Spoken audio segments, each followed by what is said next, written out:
Olá, pessoal do segundo ano, tudo bem? Espero que sim. Estou gravando esse vídeo aqui para auxiliar nos estudos para a avaliação que vai acontecer nesse dia 7, terça-feira, já que na semana passada, né, nessa última sexta-feira, não pude estar junto com vocês para a gente fazer um fechamento dos 2 capítulos que vocês estudaram. Então, trago aqui para vocês um resuminho para nortear os estudos de vocês. Então, vai cair na avaliação aí o capítulo 16 e o capítulo 17, aqui está nosso roteiro de estudos. O capítulo 16 é sobre as colonizações, espanhola e inglesa na América, então América Espanhola e América Inglesa. E no capítulo 17, a América Portuguesa. Então, nós vamos estudar a colonização na América, sendo ela no norte inglesa, do México para o sul espanhola e o Brasil com colonização portuguesa e aí algumas interferências dos holandeses, o que aconteceu aqui. Então, nós vamos separar nosso papo aqui em 3 pontos. Primeiro eu vou falar da América Espanhola, depois da América Inglesa e por último da América Portuguesa, que é o atual Brasil. Lembrando que nessa primeira capítulo 16 vocês estudaram fazendo um quiz, criaram perguntas e debateram, e o capítulo 17 eu pedi para vocês me entregarem um mapa mental nessa última semana, então nós tivemos 2 aulas ali que vocês estiveram livres para estudar e fazendo e já discutindo, e vou fazer aqui uma retomada, vou ser o mais breve possível para o vídeo não ficar longo. Vou utilizar o nosso livro como referência, tá? Então vou projetar aqui o livro, porém acredito que o livro de vocês deva estar com páginas diferentes do meu, por causa da sequência aí, não sei como que fica, mas enfim, aqui estamos nós. Ah, vamos lá, deixa eu chegar aqui. Deixa eu ver se esse é o tema correto. Sim. América Espanhola. Depois os povos indígenas do Brasil. É isso? Aqui para mim está marcando o capítulo 20. Então, vou fazer assim, ó. Eu vou parar de projetar e vou conversar diretamente com vocês a respeito. A respeito da América Espanhola, o que a gente tem que entender é que há uma invasão no século XV, certo? Então, a partir do século XV, ali, anos 1490 e pouco, a gente já tem a chegada de espanhóis aqui. O que vai ficar mais conhecido ali no nosso livro é um cara chamado Hernán Cortés, que a gente conversou em aula. Hernán Cortés, ele vai entender e vai compreender a dimensão das sociedades que eles encontram aqui. Então, 3 sociedades vão ser destacadas das centenas que são encontradas. São as 3 destacadas incas, astecas e maias. Lembrando que os astecas e os maias estavam posicionados onde hoje nós temos o atual México, um pouco ao sul ali, Honduras, Guatemala, e os incas aqui na América do Sul, na região dos Andes, pegando Chile, Peru, Bolívia, essa região aqui vizinha ao Brasil, tá?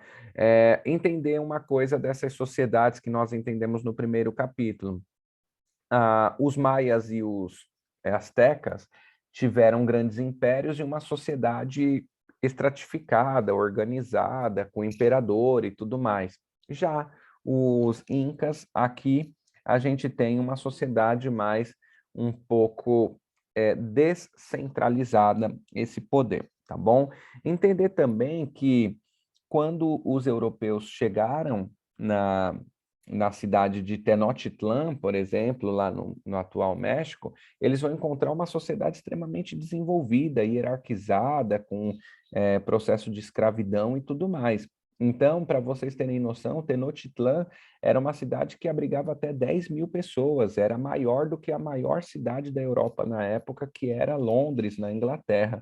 Então, eles ficam ali maravilhados e reconhecem esses padrões diferentes, se maravilham com essa tecnologia, com estruturas de concreto, pirâmides, também a questão religiosa, os monumentos e os estudos astronômicos e tudo mais. Porém, eles vão observar, lógico, se maravilhar, reconhecer essa diferença cultural e vão traçar planos para uma colonização. Essa colonização ela vai se dar a partir do momento que eles entendem que nessas sociedades existem classes sociais diferentes. Então, eles vão se aliar com as classes mais baixas e revoltar essas classes para que se unam a eles a lutar contra esse império poderoso que está os oprimindo. E dessa forma os espanhóis conseguem força. Logicamente que a gente tem também a questão, o fator das doenças e do armamento bélico. Porém, a tática de fazer uma aliança, ela é extremamente eficiente. É importante lembrar também que a partir do momento que os espanhóis conseguem dominar essas regiões, eles vão partir para o processo de exploração. Nós estamos falando aqui, então, de colonização. O que vai acontecer? Colonização é quando um país domina o outro politicamente e explora sua riqueza. Então, eles precisavam encontrar riquezas para explorar. E eles vão encontrar duas formas de trabalho, que é a mita e a encomenda, que eu comentei com vocês em aula. Então, a mita, ela vai já existir na sociedade, e essa mita vai ser o seguinte: a sociedade tinha que trabalhar um determinado tempo por ano, 3 a 4 meses por ano, para o império. Então, como que funcionava? O imperador destinava o período que os trabalhadores tinham que estar presente, e o trabalho era definido de acordo com o período do ano, de acordo com o que o império estava precisando naquele momento. Então, a necessidade de cada período vai determinar o trabalho dessas pessoas, tá? A encomenda já é um tipo de trabalho que é importante que vocês pesquisem aí.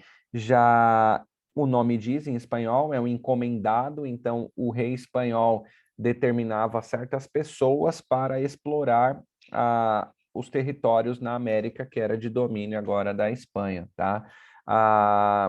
Uma outra coisa importante da gente pensar e necessária da gente pensar é a pirâmide social que vai se desenvolver a partir da invasão espanhola na América. Vai ter uma cultura de extermínio, né, dos povos indígenas e também da sua cultura, que a gente vai chamar de etnocídio, a morte das etnias e de toda a sua cultura. E aí vai surgir uma nova pirâmide social. A América vai ser dividida, a América Espanhola, em 8 partes, tá? Sendo 4 governos gerais e 4 capitanias. Os governos gerais, ou, perdão, 4 governos gerais e 4 vice-reinos. Os vice-reinos são os territórios onde vão ser encontrada a maior quantidade de riquezas, pedras preciosas. Então, nesse território vice-reino, como o nome mesmo já diz, vai vir um representante real para governar esse território. Então, alguém de extrema confiança da família do rei. Ele é um vice-rei que vai governar ali. Então, alguém de extrema confiança. E os outros territórios vão servir para sustentar esses vice-reinos. Então, para produzir alimentação, produzir vestimenta, para criação de animais, para levar, transporte e tudo mais, tá certo? A respeito da pirâmide social que vai se desenvolver, ela vai se desenvolver da seguinte forma: quem vai estar no topo dessa pirâmide social vai ser o que a gente chama de chapetones, que são espanhóis. Então, pessoas que nascem na Espanha e estão aqui na América Espanhola, essas pessoas têm poder de governo, porque eles são espanhóis. Agora, pensa bem, esse espanhol aqui, com a sua esposa espanhol, marido e esposa espanhol, depois de um tempo eles começam a ter filhos e viverem aqui. E os seus filhos já nascem na América. O filho de 2 espanhóis nascido na América, ele não é mais essa elite chapetone, ele já é um crioulo, ele é filho de espanhóis. Então ele não tem certos direitos políticos. Ele pode até praticar comércio, governar uma determinada região muito pequena, porém ele não responde diretamente para o rei de Portugal, certo? Então no topo estão os espanhóis, que são os que a gente vai chamar de chapetones. Abaixo dos chapetones nós temos aí os crioulos, que são descendentes de espanhóis, porém já nascidos na América. O rei não confia. Por que o rei não confia? Porque essa pessoa já nasceu na América, então ele pode trazer consigo aquele espírito de território, fala, não, então vamos lutar pela independência, e é isso que vai acontecer mais para frente, são os crioulos que vão fazer a, a parte do processo da independência, mas isso a gente vai ver depois. Então tem aí pirâmide social, chapetones, depois crioulos. Abaixo dos crioulos, nós temos os mestiços, que é a mistura entre chapetones e crioulos com os outros dois grupos abaixo, que são eles, indígenas e escravizados. Tá? Então, fica a nossa pirâmide social, chapetones, que são espanhóis, crioulos, que são descendentes de espanhóis, mestiços, que são a mistura desses dois de cima, com ou indígenas, que é a maior parte da população, e os escravizados, que são aqueles trazidos da África à força, né? Sequestrados e trazidos para ser escravizados na América. Lembrando, a gente separa aqui indígenas de escravizados, porém os indígenas também foram escravizados, são os primeiros escravizados no território americano por todos que chegam aqui. Beleza, meus queridos? Então, a respeito da América Espanhola, eu acho que esses são os pontos principais que nós precisamos destacar. A respeito dos Estados Unidos da América e da colônia inglesa, de fato, a gente precisa entender que essa colônia dos Estados Unidos, ela é um pouco diferente do tipo de colônia que a gente conhece aqui no Brasil e na América Espanhola. Por quê? Os espanhóis e os portugueses, eles saem de seus territórios já para buscar riqueza em outros lugares. Os ingleses não. A maioria dos ingleses que vieram para a América vieram fugindo de uma crise política ou de uma crise religiosa no seu território. Então, eles estavam saindo, procurando um novo lugar para viver, para criar sua família, né, novos ares. Então, eles não têm, de fato, essa ideia de exploração. Então, aqui vai ser importante vocês pensarem que no que é hoje o território dos Estados Unidos, que a gente chama no início de 13 colônias inglesas na América, existem dois tipos de colônia, que é a colônia de exploração e a colônia de povoamento. Como que vai funcionar? Nós vamos separar as colônias dos Estados Unidos em três: colônias do sul, colônias do centro e colônias do norte. O que vai acontecer? A Inglaterra, ao observar que ingleses estavam na América vivendo aqui, ela decide começar a cobrar impostos. Fala assim, ó, se tem ingleses lá, esse território é da Inglaterra. Porém, no sul da Inglaterra, no sul do que as 13 colônias, que hoje é os Estados Unidos, ali se desenvolve um clima diferente do que é na Inglaterra. A Inglaterra está mais ao norte, portanto, um clima mais frio e tudo mais. E no sul dos Estados Unidos já é um clima um pouco mais tropical, ali onde hoje é Miami. E aí existem coisas que dá para plantar e explorar essa riqueza diferente do que o território inglês pode dar. Então, nos Estados Unidos, no sul, vai se desenvolver uma colônia de exploração e no centro-norte não, vai se desenvolver uma colônia de povoamento com indústrias, pequenas indústrias. E o sul, eles já vão fazer como no Brasil mesmo, trazer africanos, fazer o que vocês estudaram lá, o triângulo comercial, né, com rum, com tabaco, com algodão. Então, essa é a grande diferença das colônias dos Estados Unidos. O Sul vai ser escravidão, então, muito provavelmente, se você pegar e lembrar de filmes, ou então da série Todo Mundo Odeia o Chris, presta atenção em Todo Mundo Odeia o Chris, que eu acho que é uma referência que todo mundo tem. O Chris mora no sul dos Estados Unidos, então ele, no Brooklyn, né? Ele é um bairro só de negros, e ele estuda no centro. No centro já é uma parcela de pessoas brancas, ele é o único negro. Então a gente vai observar nos Estados Unidos essa diferença muito grande. O sul é onde que os negros vão viver por causa da escravidão e do processo de colônia, de exploração, e no centro-norte a gente não vai ter essa presença. Mais para frente a gente vai discutir aí os moldes da independência dos Estados Unidos, guerra de secessão e tudo mais. A gente vai aprofundar um pouco a respeito de como que funcionava essa diferença, que até hoje é muito acentuada nos Estados Unidos, tá? Então, os Estados Unidos aí, o sul vai produzir muito tabaco e muito algodão que não havia nas colônias do centro-norte, que já era um pouco mais de pequenas indústrias caseiras, tá? Vindo para o Brasil, a gente tem que entender que a partir da chegada dos portugueses em 1500 também vai haver, como eu disse, e nos Estados Unidos também, um etnocídio indígena, né? Nos Estados Unidos nem se fala de indígena, para vocês terem noção do quanto que eles foram eficientes no extermínio. Mas chegando aqui no Brasil, os portugueses que estão querendo explorar, a gente vai entender que eles estão procurando riquezas. Então, nessa busca por riqueza, a gente vai entender que, desde o primeiro momento, eles vão chegar procurando. Qual é a primeira riqueza que eles vão encontrar? O pau-brasil. Qual é a forma de relação que eles vão desenvolver primeiro com os povos que estão aqui? É uma forma de escambo, é uma troca. Então, os indígenas entregam o pau-brasil, apresentam onde está o pau-brasil, e aí rola aquela troca por objetos e tudo mais. Esse é o primeiro momento. Lógico que não vamos romantizar essa relação, houveram conflitos e tudo mais, mas não vamos aprofundar nisso nesse momento. As discussões nós fazemos em sala de aula, tá? Enfim, então essa é a primeira relação comercial, é uma relação de escambo. Depois, os portugueses vão montar algo extremamente importante nesse período de navegação, que é o que a gente chama de feitoria. Em algumas cidades litorâneas do Brasil, os portugueses vão construir galpões no litoral, e esses galpões vão ser chamados de feitoria. O que são as feitorias?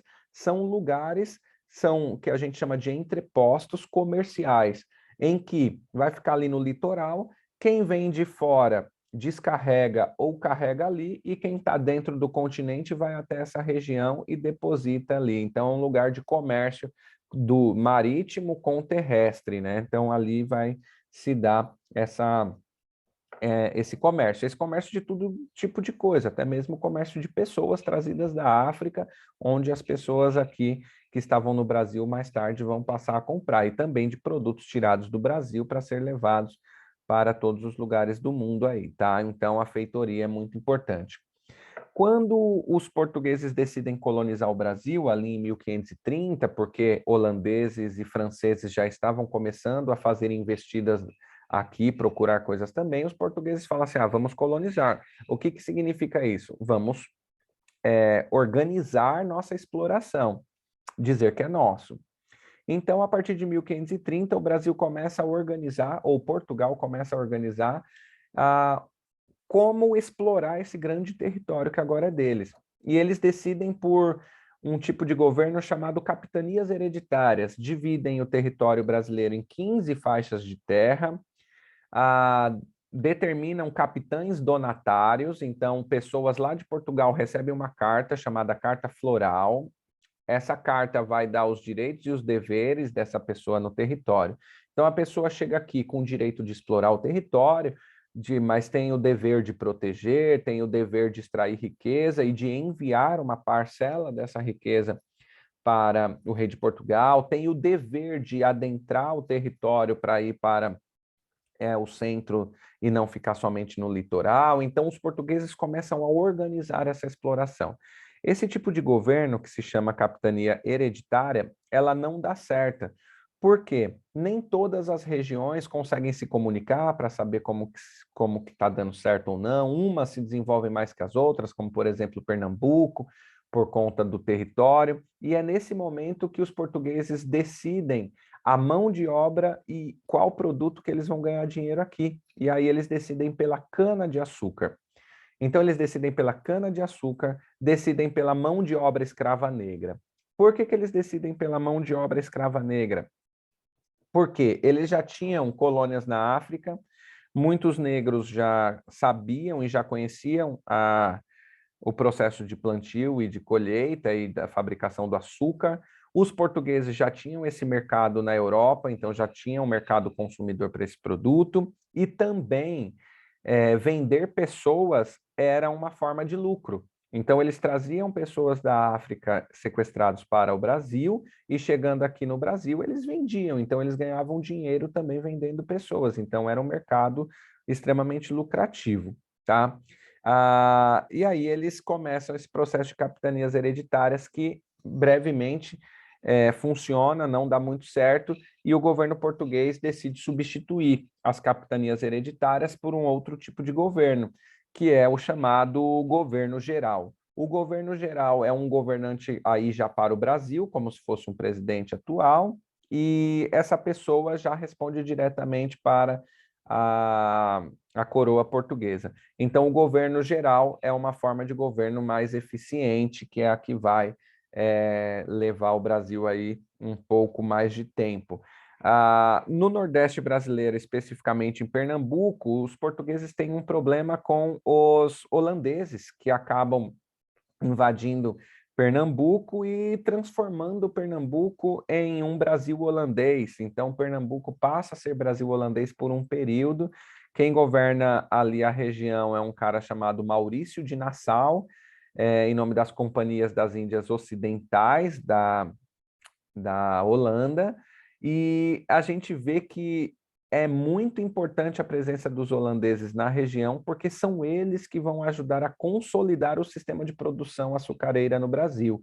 E também são eles que vão fazer concorrência à venda de açúcar na Europa. Então, vão ser concorrência a Portugal, porque mesmo depois que eles são expulsos do Brasil, os holandeses levam mudas de cana-de-açúcar e plantam em outras colônias e passam a fazer frente aos portugueses lá na Europa, tá? Meus queridos, o que eu precisava trazer de luz para vocês aqui eram esses pontos.